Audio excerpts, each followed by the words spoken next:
አንደኛ ጢሞቴዎስ ምዕራፍ 6 ቁጥር 10 እስከ 11 ያለውን ቃል አነባለሁ። ገንዘብን መውደድ የክፋት ሁሉ ስር ነውና አንዳንዶቹም ይህን ሲመኙ ከሃይማኖት ተሳስተው በብዙ ስቃይ ራሳቸውን ወጉ። አንተ ግን የእግዚአብሔር ሰው ሆይ ከዚህ ሽሽ፣ ጽድቅንና እግዚአብሔርን መምሰል፣ እምነትንም፣ ፍቅርንም፣ መጽናትንም፣ የዋህነትንም ተከታተል ይላል። ገንዘብን መውደድ የክፋት ሁሉ ስር ነው ይላል። ክርስቲያኖች ሀብት ለማምጣት ባለጠጋ ለመሆን ምድር ላይ ስም ለማስጠራት ስትሉ ከእግዚአብሔር መንግሥት ውጭ እንዳትወጡ ተጠንቀቁ። ገንዘብን መውደድ የክፋት ሁሉ ስር ነው።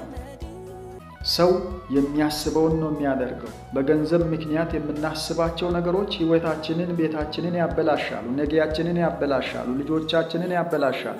እግዚአብሔር በማይከብርበት መንገድ ቤት ብትሰራ ነገ ማትኖርበት ቤት ሊሆን ይችላል።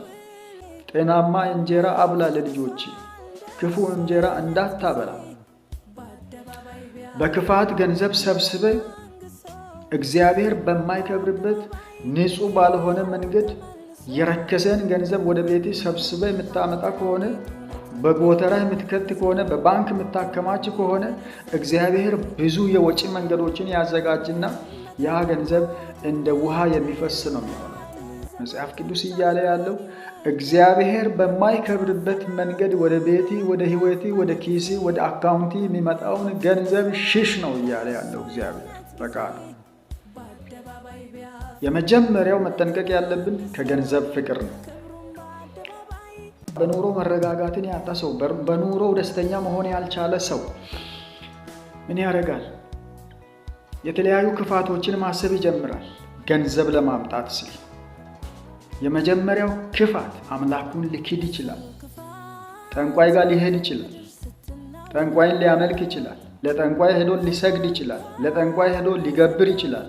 በየወሩ ግብር የሚገብሩ ሰዎች አሉ። ገንዘብን ለማምጣት ብለው ጠንቋይ ጋር በመሄድ በማስጠንቋል ሕይወታቸውን የሚመሩ ገንዘብን የሚያመጡ ሰዎች አሉ። በገንዘብ ምክንያት ልንሰርቅ እንችላለን። ስርቆት ከእግዚአብሔር ይለያል፣ ያርቃል። በገንዘብ ምክንያት ወንድምህን ልጠላ ትችላለህ። ወንድሙን የሚጠላ ነፍሰ ገዳይ ነው ተብሏል። ነፍሰ ገዳይ ደግሞ የእግዚአብሔር መንግሥት አይገባም፣ የእግዚአብሔር መንግሥት አይወርስም፣ በእግዚአብሔር መንግሥት ርስት የለውም። ገንዘብን መውደድ የክፋት ሁሉ ስር ነው።